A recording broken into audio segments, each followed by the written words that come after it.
The Nigerian National Petroleum Company Limited's Group Chief Executive Officer, Melekari, claims that he has received threats against his life because of his work in stopping the theft of oil worth trillions of naira from the country. The announcement by Kerry came just as Nigeria's oil production was beginning to recover, with daily output for October standing at an average of 1.014 million barrels per day, the highest level since July of this year. All right, business analyst Chika Mbonu joins me now live here in the studios to discuss this latest. So, it's good to have you back.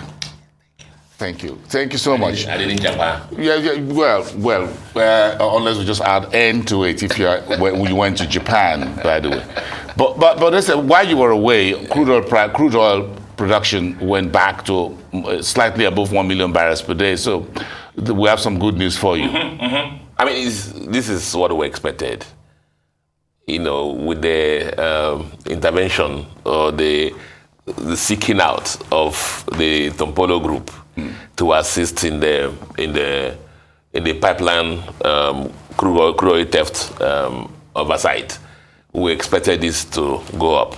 Do recall that also that during the Yar'Adua government, if you recall, yes, when the production for Nigeria went, was in the sink. It was this kind of arrangement that push it up and got almost about 2 billion barrels a day. Yeah. So we expected the same thing to happen.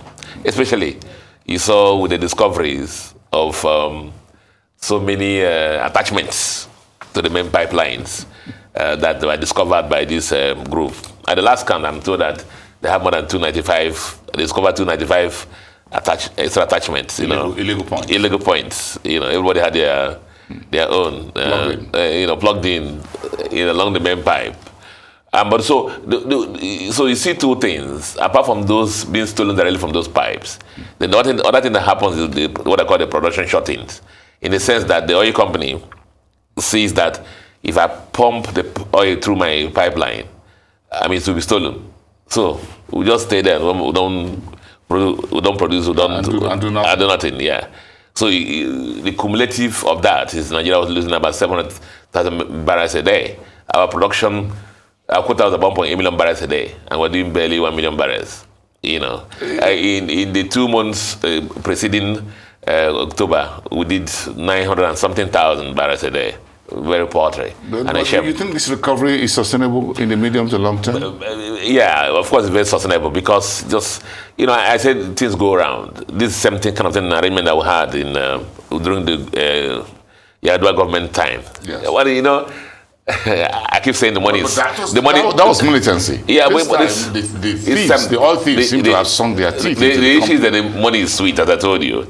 Not surprising that you read that, as the MD of NNPC Limited was saying, that yes, just like the mafia people would do, if you intersect or upset their drug line, you know what happened, they will threaten you. Your guess is as good as mine. They threaten you, kidnap, do everything to make sure that you reverse that decision. And that's why they put a lot of pressure. But you see, like I said before, I don't understand how these non-state actors will be, stronger than in Nigeria. And it has to do with the fact that everybody in the chain, someone way or the other, has looked the other way. Because you see Chevron, Shell, all of them say this is organized crime, organized theft.